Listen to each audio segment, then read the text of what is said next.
자, 기도하고 우리 함께 말씀을 보도록 하겠습니다. 하나님 아버지 감사합니다. 오늘 버가모 교회를 향한 그 메시지를 우리가 함께 살펴보고 우리에게 적용하고자 합니다. 하나님 이 말씀을 통해서 우리에게 말씀하여 주옵시고 우리에게 격려 또한 우리에게 또 스스로를 살펴보라 라는 이 메시지를 우리가 믿음으로 잘 받아 우리가 아름다운 열매를 맺는 또 회복이 일어나는 그런 메시지가 될 수 있도록 주님께서 이 메시지를 사용하여 주옵소서. 듣는 자와 전하는 자 가운데 함께하사 은혜되는 시간 되게 하옵소서. 감사합니다. 예수님의 이름으로 기도드립니다. 아멘. 여러분 우리가 함께 오늘 보실 말씀은 요한계시록 2장 12절에서 17절까지 말씀입니다. 우리 함께 말씀을 먼저 보도록 하겠습니다. 요한계시록 2장 12절에서 17절 말씀 제가 대신해서 봉독해 드리겠습니다. 버가모 교회의 사자에게 편지하라. 좌우에 날선 검을 가지시니가 이르시되 내가 어디서 사는지를 내가 아노니 거기는 사탄의 권자가 있는 데라. 내가 내 이름을 굳게 잡아 내 충성된 증인 안디바가 너희 가운데 곧 사단이 사는 곳에서 죽임을 당할 때에도 나를 믿는 믿음을 저버리지 아니하였도다. 그러나 내게 두어 가지 책망할 것이 있나니 거기 내게 발람의 교훈을 지키는 자들이 있도다. 발람이 발락을 가르쳐 이스라엘 자손 앞에 걸림돌을 놓아 우상의 제물을 먹게 하였고 또 행음하게 하였느니라. 이와 같이 내게도 니골라당의 교훈을 지키는 자들이 있도다. 그러므로 회개하라. 그리하지 아니하면 내가 내게 속히 가서 내 입의 검으로 그들과 싸우리라. 귀 있는 자는 성령이 교회들에게 하시는 말씀을 들을지어다. 이기는 그에게는 내가 감추었던 만나를 주고 또 흰 돌을 줄 터인데 그 돌 위에 새 이름을 기록한 것이 있나니 받은 자밖에는 그 이름을 알 사람이 없느니라. 아멘.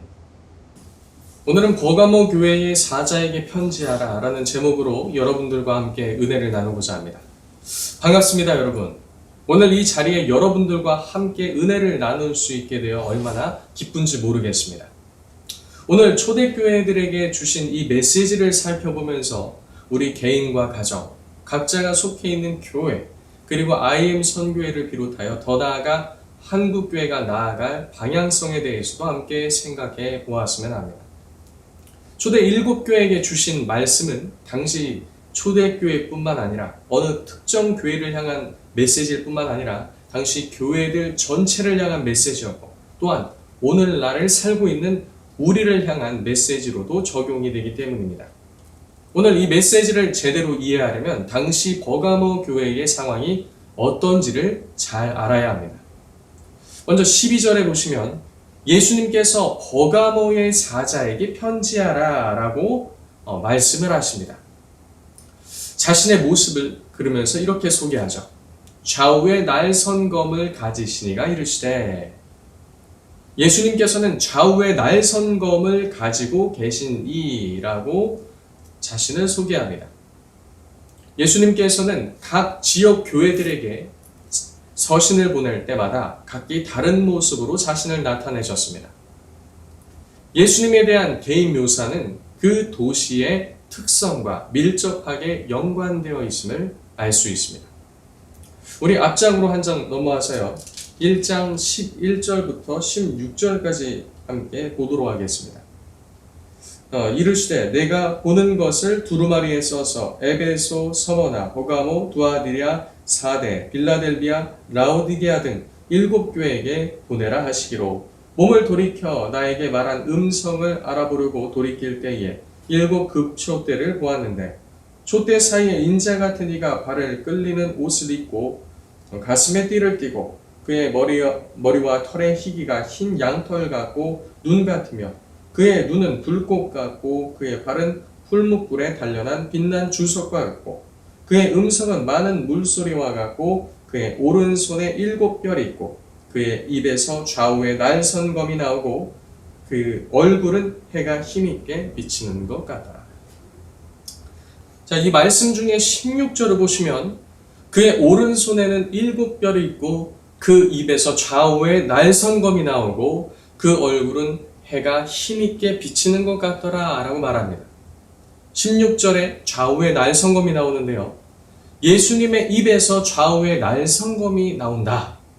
실상 예수님은 1장 11절에서 16절의 모습을 통해서 일곱 교회에게 자신이 어떤 자인지를, 어떤 하나님인지를 나타내고 계십니다. 그런데 버가모 교회에는 좌우의 날성검과 관련된 모습으로 자신을 재차 계시하고 계시는 것이죠. 그렇다면 예수님께서는 왜 다시 한번 이와 같이 자신의 모습을 버가모 교회에게 나타내는 것일까요? 당시 버가모는 소아시아 지역에서 로마의 중요한 정치적 행정도시였으며 동시에 종교적 중심지였습니다. 로마는 각 지역에 파견된 총독들에게 최고의 검을 사용할 권한이라고 하여 사형 집행권을 주었습니다. 이에 대한 대표적인 권한을 가진 도시 중 하나가 어디였는가 라고 하면 바로 버가모였습니다. 일부 신학자는 이러한 유일한 권한이 버가모에게만 있었다라고 하지만 예루살렘에 파송된 빌라도 총독도 사형 집행 판결권이 있는 걸로 봐선 보편적으로 로마의 총독들에게 부과된 권한이며 대표적으로 이러한 심판 권한, 총독의 권한 하면 버가모라는 공식이 있었던 것으로 보입니다. 그만큼 버가모의 총독과 그러한 권한 부여는 다른 지역의 그런 대표가 되었다라고 볼 수 있는 것이죠. 그래서 버가모 도시의 상징물 중 하나가 무엇이었는가? 바로 검이었습니다. 곧 검, 사형 집행을 행할 수 있는 심판 권한뿐 아니라 힘을 상징하기도 하였죠. 로마가 어떻게 세상을 지배하였습니까? 그들이 가지고 있던 검을 통해서 아니겠습니까? 검은 군사력, 곧 힘을 상징하였습니다. 그래서 예수님께서는 버가모에 보내는 서신에 보면 좌우에 날선검을 가지신 이라고 말씀하시는데요. 그것은 바로 주님께서 최종적으로 이러한 권한을 가지고 계신 분이다 라는 것을 버가모 교회 성도들에게 가르치고 계시는 것이죠. 당시 외형적으로는 로마가 그와 같은 큰 권세를 가지고 세상을 통치하는 것처럼 보이지만 그 땅을 다스리는 로마의 권세보다 더 위에 계신 권세가 있으니 이 세상의 어떤 힘으로도 견줄 수 없는 능력을 가지고 계신 분, 이 세상 어떤 심판자보다도 더 높이 위에 올라와 계신 심판자, 그분이 바로 좌우의 날선검을 가지고 계신 주 예수님이신 것을 오늘 서신을 통해 버가모 성도들에게 보이고 계시는 것입니다. 로마는 당시 버가모에 있는 성도들을 박해하며 마치 로마의 권세가 세상 가장 위에 있으면서 세상을 그들의 검으로 심판할 수 있는 것처럼 행사하고 있었습니다.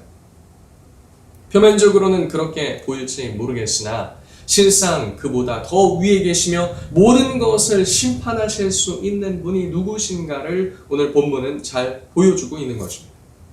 곧 이어 나오는 13절을 보시면 로마가 버가모에 있는 교회를 향해 검을 사용할 권한을 가지고 어떻게 사용하고 있는지를 잘 보여주고 있습니다.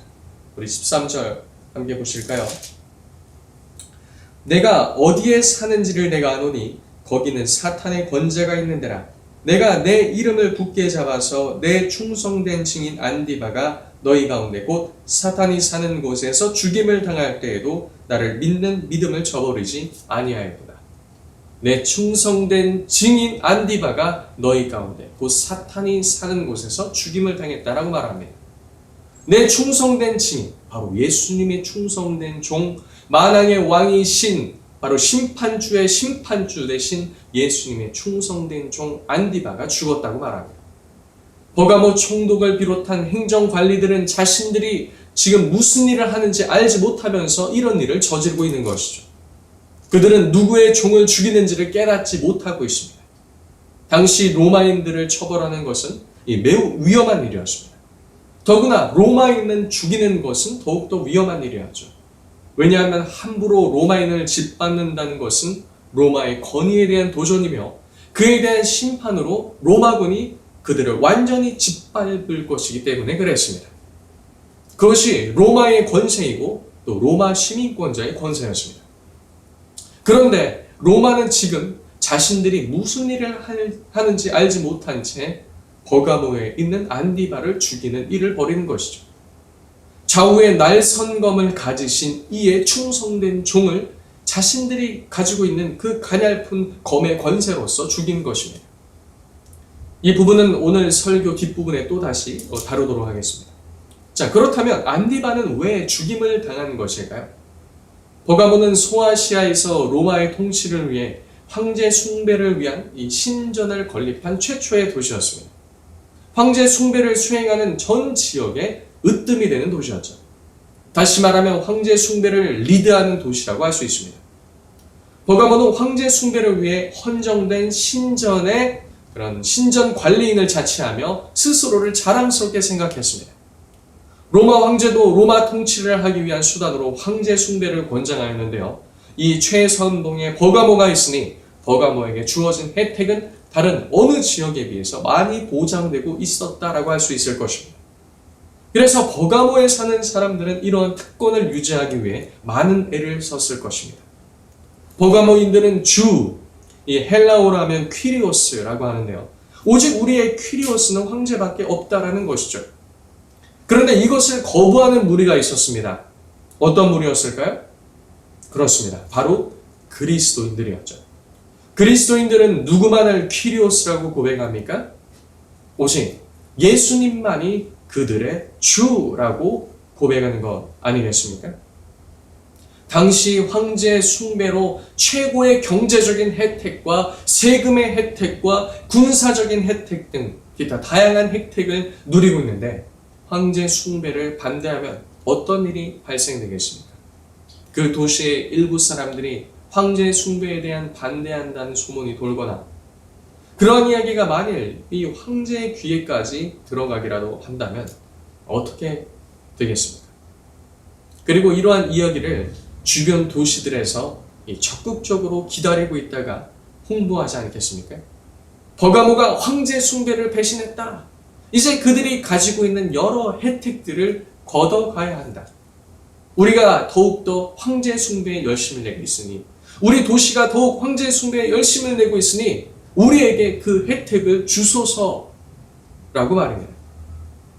버가모 입장에서는 황제 숭배에 반대하는 자들이 생기고 많아진다면 자신의 이러한 막대한 이권에 타격이 생기는 것은 너무나도 자명한 일이었습니다.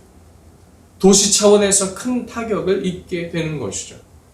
그래서 버가모의 권세들은 지역에 있는 그리스도인들 중에 가장 덕막 있고 영향력 있는 교계의 지도자인 안디바를 불러다가 위협하고 타협이 없자 사형을 집행하게 이릅니다. 초대교회 전승 중 안디바에 대한 언급을 살펴보면요. 그는 버가모의 감독으로서 도미티아누스 황제 통치 때에 황제 숭배를 거부하다가 체포당했으며 불에 뻘겋게 달궈진 노스의 황소 위에 얹혀져 처참하게 죽임을 당했다라고 말합니다. 전쟁할 때 전쟁의 장수, 상대 측 장수의 목을 치면 어떤 일이 발생됩니까? 상대는 전투의 의지를 잃어버리게 되고 마는 것이죠. 전의를 상실하여 후퇴하거나 아예 항복하여 패하게 될 가능성이 매우 높아지게 되는 것입니다. 더구나 본보기로 안디바를 이렇게 처형했으니 너희들도 황제 숭배를 거부하면 이렇게 된다라는 위협을 주는 것 아니겠습니까? 그럼에도 버가모 성도들의 무리는 예수님에 대한 믿음을 저버리지 않았다라고 칭찬을 받습니다. 뿐만 아니라 13절에 보시면 거기가 얼마나 위협적인 지역인지를 잘 보여주고 있습니다. 버가모는 사탄의 권자가 있는데 라고 말합니다. 버가모는 다양한 신들의 숭배지였습니다. 이곳의 사람들은 치료의 그런 뱀신인 아스클레피오스를 섬겼으며 아스클레피오스의 상징인 뱀은 그 도시의 상징물 중에 하나였습니다. 뿐만 아니라 제우스, 아테나, 데메테르, 디오니소스 등 중요한 제의의 대상이 되던 신들의 신전들도 있었습니다. 그리고 버가모에 있는 신전들 중에 보좌처럼 생긴 제우스 제단은 가장 유명하였습니다. 정치적으로는 황제 숭배로 집결하는 가장 강력한 지역이면서 동시에 이방 신들을 섬기는 이방 제의의 가장 강력한 중심 지역이 바로 버가모였던 것입니다. 그러니 사탄의 권자가 있다고 할 만하지 않겠습니까? 이러한 상황 속에서 성도들은 어쩌다 한 번의 위협이 아니라 늘 위협 속에서 그들의 신앙을 지키며 살아가고 있었던 것입니다. 이를 두고 한 목사님은 이렇게 예를 드셨습니다. 믿지 않는 가정에 시집가면 1년에 한 번 혹은 2번 제사를 지내는 문제로 큰 영적 전쟁을 치르게 되죠. 그런데 아예 그와 같이 제사가 직업인 무당집에서 신앙생활한다면 어떻겠습니까? 나중에 며느리 된 자가 예수님을 영접하고 영적인 실상을 깨닫게 되면 이제는 날마다 전쟁이 벌어지게 되는 것이죠. 다른 지역도 영적 전쟁과 핍박이 있다고 하지만 버가모 지역만큼은 아니었습니다. 그 정도로 이곳 버가모는 사탄의 권자가 있는 곳과도 같았습니다. 하지만 이러한 환경 속에서도 성도들은 굴하지 않았습니다. 순교자가 나왔으나 성도들은 죽음의 위협 앞에 끄떡도 하지 않았다라는 것입니다. 그럼에도 하나님께서는 책망하신 일이 있다고 했습니다. 놀랍지 않습니까? 2가지 책망할 일이 있다고 말합니다. 발람의 교훈을 지키는 자들이 있었다라는 것입니다. 여러분, 발람의 사건이 무엇입니까? 모압 왕 발락이 있었는데요. 이스라엘 백성들이 가나안에 진입하려고 할 때 아모리인들을 섬멸한 이스라엘 군대의 위력에 그는 공포를 느꼈죠. 발락이 미디안 장로들과 협의하기를 부돌의 아들 발람이라는 선지자로 하여금 이스라엘 백성들을 저주하게 하자라는 방안을 생각해냅니다. 이것은 어디까지나 무력으로 이스라엘을 대항하는 것보다 그런 선지자의 힘을 빌리는 것이 낫다고 판단한 영적 계량이었죠. 이제 모압 왕 발락이 장로들에게 귀한 예물을 주어 발람에게 전달토록 했으며 그의 입으로 이스라엘을 저주케 하였습니다. 그러나 발람은 저주 부탁을 받았음에도 3번에 걸쳐 이스라엘을 축복하였죠. 이 내용이 민수기 23장에서 24장 9절까지 나옵니다. 하나님께서 친히 보호하시는 이스라엘을 무너뜨릴 수 없다고 판단한 발람은 모압 왕 발락에게 악한 전략을 알려주었습니다. 그것은 바로 이스라엘로 하여금 범죄하게 하여 하나님께 직접 심판을 받게 하라는 것이었습니다. 모압 왕은 이 모압 신을 섬기는 창기들로 하여금 이스라엘 백성들을 유혹하게 하였으며 이방 신의 제의에 참여하게 하였던 것이죠. 당시 이방 신 제의는 성적인 타락 행위와 연관되어 있었기 때문에 강한 유혹으로 이스라엘 백성들에게 작용했을 것입니다. 그리고 그에 따라 이스라엘은 하나님께 범죄하여 스스로 심판을 자초하게 되었죠. 그런데 버가모 교회에 이와 같은 일이 현재 반복되고 있다는 것입니다. 14절에 우상의 제물을 먹는 문제에 대한 지적이 나옵니다. 그러나 이 문제는 사도 바울이 고린도전서 8장이 말하는 우상의 제물을 먹는 문제와는 다른 문제인 것이죠. 이는 이방신 제의에 참여할 뿐만 아니라 동조하는 것을 책망하고 있는 것입니다. 오늘 본문 2장 14절에 지적하는 바입니다. 그러나 내게 2가지 책망할 것이 있나니 거기 내게 발람의 교훈을 지키는 자들이 있구나. 발람이 발락을 가르쳐 이스라엘 자손 앞에 걸림돌을 놓아 우상의 제물을 먹게 하였고 또 행음하게 하였느니라. 제물을 먹게 하였고 행음하게 하였다라는 것이죠. 15절에 나오는 니골라당의 행위는 14절에 나오는 발람의 교훈을 따르는 것과 20절에 나오는 이세벨의 가르침을 따르는 것과 맥을 같이 합니다. 이런 자들에게 예수님께서는 회개하라는 것이죠. 그렇지 아니하면 내가 내게 속히 가서 내 입의 검으로 그들과 싸우겠다고 말씀하십니다. 본래 성도를 보호하는 주님의 검이 범죄하여 타협하는 신앙을 가진 이들에겐 더 무서운 심판의 검으로 다가오고 있는 것입니다. 방금 전에 말씀드린 이 2가지를 우리가 생각해야 됩니다. 첫 번째로 먼저 예수님께서 가지고 계신 검이 세상 주관자들이 교회를 향한 핍박을 심판하는 데 사용된다라는 것이죠. 우리를 보호하시는 검이라는 겁니다. 이 세상에서 검을 들고 심판 판결 및 사형 집행한다는 자들이라 할지라도 궁극적으로 만유의 통치자 되신 예수 그리스도의 심판 판결을 받을 것이란 사실입니다. 세상이 교회를 향해 함부로 휘두르는 검 대신 검에 대한 심판으로 그들은 자칫 그들의 영혼까지 멸망당할 수 있다라는 경고를 예수님께서 하시는 것이죠. 주님께서는 둘째 사망의 사형 집행을 하실 수 있는 분이시기 때문입니다. 그러므로 여러분들은 이 세상 주관자가 아니라 영혼까지 멸하실 수 있으며 궁극적으로 우리에게 구원을 주시는 하나님을 두려워함으로 하나님을 경외하며 그분께 더욱 나아가야 하는 것입니다. 두 번째로는 우리가 하나님 편에 있을 때는 그 검이 우리를 보호하는 검으로서 작용하지만 우리도 이방인들과 같이 똑같은 범죄에 빠져 세상 사람들이 행하는 대로 그 가운데에서 행할 때 하나님의 심판이 우리에게도 향한다라는 사실입니다. 우리는 쉽게 이렇게 속단할 수 있습니다. 우리가 어떻게 신앙생활을 하고 있는데요?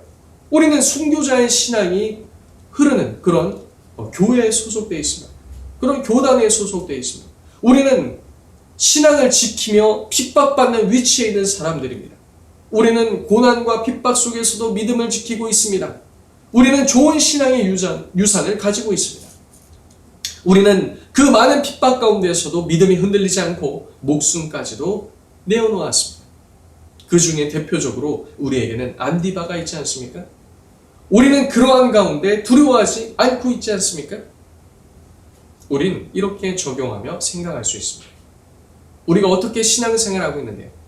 우리는 IM 선교회에 소속되어 열심히 신앙생활하고 있습니다. 예수님을 열심히 다해 섬기며 여러 어려움 가운데도 인내하고 있습니다. 우리는 좋은 신앙의 유산을 가지고 있으며 다음 세대들을 이렇게 지도하고 있습니다. 현재 기독교 대안학교를 없이 하려는 정책들에 맞서 또한 불의한 정책들에게 맞서 주의 전선에서 싸우고 있습니다. 라고 말할지 모르겠습니다. 네, 맞습니다. 좋은 선교회에서 훌륭한 믿음의 선배들의 지도 아래 신앙생활하고 있으며 교육을 받고 있으며 훌륭한 믿음의 부모님들 아래에서 좋은 신앙의 유산을 물려받을 수도 있습니다. 그렇다고 우리 개인의 책무가 줄어들거나 믿음 있는 타인들의 행보가 곧 나의 행보가 되는 것은 아니라는 사실입니다. 안디바처럼 우리 자신도 순교자의 신앙으로 나아가야 한다라는 것이죠. 버가모 지역 교회에 속해 있다고 안디바의 순교의 피가 흘려졌다고 자신이 순교자가 되는 것은 아니며 안디바의 충성이 곧 내 개인의 충성은 아니라는 사실을 알아야 합니다. 현재 IM 선교회가 여러 어려움을 겪고 있습니다. 우리가 IM 선교회에 소속되어 있다는 소속감을 넘어 나도 그러한 믿음을 소유하고 있다라고 우리는 쉽게 생각할 수 있다는 말입니다. 우리는 이 부분을 점검해야 합니다. 타인의 신앙이 그리고 공동체의 신앙에 그런 편승하려는 모습이 한국교회 가운데 자주 나타나는 모습입니다. 큰 교회에서 신앙생활한다고 자신의 믿음이 큰 것이 아닌데 훌륭한 목사님 밑에 있다고 해서 자신의 신앙이 훌륭한 것이 아닌데 쉽게 동일시하는 현상을 찾아볼 수 있다는 것입니다. 여러분 모두가 말씀을 통해 자신의 믿음이 어떠한지를 점검하며 이 기회를 통해 하나님 앞에 살아있는 신앙인으로서 우리의 믿음을 점검하며 새롭게 도약하는 기회가 되시길 예수님의 이름으로 축복합니다. 어려움과 핍박은 우리의 믿음을 하나님께 검증받을 수 있는 좋은 기회입니다. 그럼에도 불구하고 이 좋은 기회의 일부 버가모 성도들은 왜 타협했을까요? 이는 이웃 6 초대교회들, 그 초대교회가 있는 지역들보다 더욱더 심한 정치적, 종교적, 경제적 압력이 있었기 때문이라고 볼 수 있습니다. 하지만 어려운 환경에서 하는 신앙생활이라고 해도 타협하는 것은 우리 주님 앞에 우리의 변명이 될 수 없습니다. 아니 어떻게 그렇게까지 하면서 신앙생활해요? 예수님을 믿는데 꼭 그렇게 믿어야 하나요? 꼭 그렇게까지 그렇게까지 신앙생활을 해야 하나요? 이렇게 순교적 신앙을 보이면 우리의 삶에 어떠한 보상이 주어져야 하는 것 아닌가요? 보통 이런 경우 주장하는 보상은 하나님께로부터 오는 은혜가 아니라 이 세상 가치관에 따른 물질적인 보상인 경우가 많습니다. 우리가 역시 경계해야 할 것이죠. 버가모 교회가 책망받는 것은 외부적으로 보여지고 지켜지는 신앙 때문이 아니었습니다. 구약의 이스라엘 백성들이 항상 그리했던 것처럼 그들의 종교적 외부 모양새는 잘 지켜지는 듯 보이며 견고해 보였으나 내부적으로 타협으로 인한 문제가 있었습니다. 우리도 보십시오. 주일 성소하죠. 그리고 헌금 생활하죠. 소위 세상 사람들이 말하는 그리스도인으로서 해서는 안 되는 일을 하지 않죠. 술, 담배 하지 않죠. 세상 사람들이 뒤로하는 나쁜 일을 하지 않죠. 그리고 열심을 다해 주를 섬긴다고 하죠. 얼마나 괜찮아 보입니까? 더구나 주를 위해 핍박까지 받고 있으니 우리의 신앙이 얼마나 좋아 보입니까? 그런데 세상과 타협이 들어올 때는요, 우리 보기에 그럴싸한 것들로, 유혹들로 들어온다는 사실입니다. 버가모 지역에는 버가모 도시의 유익을 위해 그런 하는 행사들이 있었고, 그리고 적법하게 돈 벌기 위해 참여하는 여러 우상적 제2행사들에 대한 합리적인 제한들이 타협으로 들어왔다라는 것이죠. 여러분들은 실제적인 생계와 관련된 어려움과 그런 환난, 그리고 신앙적인 문제가 있을 때 어떠한 것을 선택하시겠습니까? 막연한 것 말고요. 여러분에게 실제적으로 불이익이 주어지고 또한 어려움이 처하게 된다면 여러분은 어떻게 하시겠습니까? 우리는 당연히 신앙을 선택할 것이다 라고 대답할 것입니다. 그렇다면 삶에서 그 고결한 신앙을 지키기 위해 큰 것 말고 어떤 작은 몸부림을 지고 계십니까? 신앙생활은 종교적 행위가 아니라 하나님과의 관계에서 비롯됩니다. 나의 종교생활은 품이 있고 정해진 규례에 따라 잘 한다고 할지 모르겠으나 내가 선교회에 소속돼서 내가 열심을 다해 하나님을 섬긴다고 말할 수 있겠으나 마음이 예수님으로부터 떠나 있는 것은 아닌지, 그리고 우리는 어떠한 타협을 하고 있는 것은 아닌지 한번 스스로를 살펴봐야 합니다. 17절에 발람과 니골라당의 교훈을 쫓지 않는 자들, 곧 이기는 자들에게 감추었던 만나를 주고 또 흰돌을 줄 것이라고 말씀하십니다. 이제 이 부분만 보고 오늘 마치도록 하겠습니다. 자, 그렇다면 감추었던 만나는 무엇일까요? 먼저 생각해 봐야 할 것은 만나가 무엇인가라는 것입니다. 만나가 무엇이고 언제 주어진 것입니까? 이스라엘 백성들이 광야에서 약속의 땅에 들어가기 전까지 생명을 위해 먹어야만 했던 그 일용할 양식입니다. 광야에서 얻을 수 있는 것은 오직 만나와 하나님께서 공급해 주시는 물이었습니다. 그런데 이 만나를 어디에 감추어 두었습니까? 법궤 안에 감추어져 있는 것이죠. 또 그 법궤는 누구를 상징합니까? 예수님을 상징합니다. 만나, 십계명, 아론의 쌍난지팡이. 예수님께서는 요한복음에서 자신을 생명의 떡, 하늘로부터 내려온 만나라고 말씀하셨습니다. 그러나 예수님 당시에도 예수님이 하나님의 아들이신 것을 알지 못하는 자가 많았습니다. 감추어지지 않았으나 마치 감추어진 것처럼 예수님이 생명의 떡이라는 것을 알지 못하는 자들이 많았었습니다. 그러나 지금 우리는 알 뿐 아니라 세상이 알지 못하는 만나를 얻고 있으며 마지막 때 완전히 이것을 얻게 될 것입니다. 그리고 이 만나는 14절에 나오는 우상의 제물과 또 대조를 이루죠. 그리고 흰 돌을 받으며 그 돌 위에 새 이름이 기록되어 있다라고 하는데요. 이를 두 가지로 사용되었습니다. 하나는 재판할 때 흰 돌과 검은 돌이 사용되었는데요. 흰 돌은 무죄 판결을, 검은 돌을 유죄 판결을 말합니다. 세상이 그리스도인들을 박해하며 죄인으로 심판에 넘긴다고 해도 최종 심판주이신 예수님께서 흰 돌을 주시겠다라는 것은 죄가 없다라는 선언입니다. 그리고 죄 없는 일을 죄 있다고 몰아간 세상에 대해서 우리 주님께서는 검으로 심판하실 것입니다. 두 번째는 연회장에 들어갈 때 초청된 자들에게 주어지는 것이 바로 돌이었습니다. 일종의 티켓이라고 할 수 있죠. 요한계시록 19장에 가면 어린 양의 혼인잔치가 나옵니다. 이 혼인잔치에 보면 끝까지 견디고 인내한 자들이 이 잔치에 참여한다는 것을 볼 수 있습니다. 이 19장에 묘사된 그림은 영원한 만나 대신 예수님께서 잔치를 베풀어 주시는 그런 그림입니다. 또한 이 연회장의 모습입니다. 이는 연회장의 모습입니다. 19장 15절에 보면 그 입에서 예리한 검이 나와 만국을 치는 예수님의 모습이 또 묘사되는데요. 이곳에 이름이 새겨진 것이 나옵니다. 그래서 2장에 나오는 이름도 우리의 이름 혹은 주님의 이름 이렇게 두 가지로 해석되는데요. 그러나 확실히 알 수 있는 것은 주님께서 승리한 자들에게 궁극적으로 풍성한 연회를 베푸시며 주의 백성들은 그 연회에 참여하며 주님의 소유된 백성인 것을 확실히 드러내게 된다는 것입니다. 우리는 이러한 약속을 받은 자다라는 것이죠. 그러므로 사랑하는 여러분, 우리도 주의 날을 생각하며 궁극적으로 이 잔치에 참여케 하실 주님을 생각하며 믿음으로 경주하기에 끝까지 힘을 다하는 모든 여러분들 되셨으면 합니다.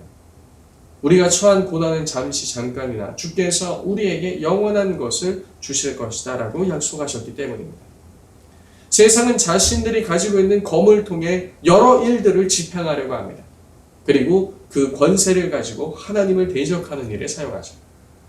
오직 유일하신 우리 하나님께서는 세상 권세자들 위해 주의 뜻을 집행하시는 유일한 집행자이시며 우리를 억울함에서 풀어줄 수 있는 영원한 재판장이시고 그리고 우리를 구원하시는 영원한 대제사장이신 줄로 믿습니다. 끝까지 견디고 인내하는 자에게 주시는 회복케 하심과 은혜를 생각하며 오늘 이 말씀을 통해 우리 자신의 신앙을 점검해 보시기 바랍니다. 그리고 장차 주와 함께 누리게 될 영광을 생각하며 고대하며 끝까지 인내하는 여러분들 되시기 바랍니다. 다시 한번 말씀을 정리합시다. 지금 IM 선교회는 여러 가지 이런 정부나 지자체, 공권력으로부터 어려움을 당하고 있습니다. 여러분, 이러한 시기 가운데 믿음 잃지 마시고 그 모든 최종적인 검의 집행권이 바로 우리 주 예수 그리스도에게 있다라는 사실을 믿고 믿음으로 인내하시기 바랍니다. 그러나 동시에 그와 같이 신실하게 믿음을 지켰던 버가모 교회 가운데도 그 지역 가운데도 일부 타협하는 사람들이 있었다라는 것이죠. 믿음에 있어서 자신을 올바로 세우기보다 타협으로 나갔던 자들이 있었습니다. 우리 IM 선교회를 비롯하여 여기에 소속된 여러 교회들과 여러 학생들, 학부모님들도 혹시 내 모습 중에 그런 모습이 있는 것은 아닌가 살펴보셨으면 합니다. IM 선교회가 훌륭하다고 해서 어느 특정 목사님과 우리 선생님 리더들이 훌륭하다고 해서 그리고 내가 거기에 소속되어 있다고 해서 나의 신앙도 그와 같은 것은 아니기 때문입니다. 그러나 끝까지 인내하고 자신을 돌보며 주 앞에서 회개한 그 심령에게 하나님께서 놀라운 은혜를 주시며 특별히 개인 자신을 예수님 자신을 우리에게 주신다라고 약속하셨던 것처럼 그리고 주님께서 영원한 잔치에 함께 참여하게 하리라 라고 약속을 해주셨던 것처럼 그와 같은 은혜를 누리는 저와 여러분들 모두 되었으면 합니다. 우리 다 같이 기도합시다. 우리 먼저 기도할 때 하나님 이와 같은 어려움 속에 우리 선교회가 처해 있습니다. 그리고 연결된 여러 교회들 그리고 우리 자녀들 그리고 우리 개인들 이렇게 우리가 함께 어려움을 당하고 있습니다. 주님, 이 검의 집행권을 가지고 있는 공권력이 우리를 옥죄어오고 있습니다. 우리를 긍휼히 여기시고 하나님께서 우리를 도와주옵소서. 하나님, 우리가 이와 같이 검을 들고 우리를 찾아오는 자들을 진정으로 두려워하는 것이 아니라 하나님을 두려워하게 하옵소서. 뿐만 아니라 우리가 이러한 시기 가운데 우리의 심령을 잘 살펴 우리 속에 책망 받을 것이 주 앞에서 없는지를 다시 한번 점검케 하여 주옵소서. 먼저 우리 이것을 놓고 다 같이 통성으로 기도하도록 하겠습니다.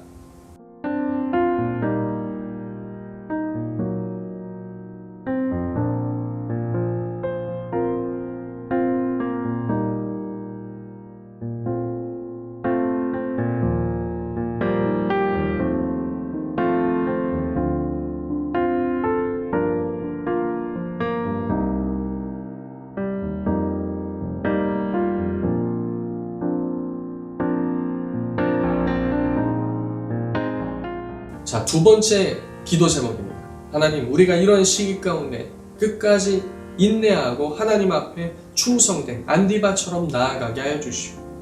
하나님, 이러한 시기를 우리가 다 끝냈을 때 하나님께서 상 주실 것을 우리가 바라며 오직 주님만을 신뢰하며 나아가게 하옵소서. 우리 다 같이 통성으로 기도하도록 하겠습니다.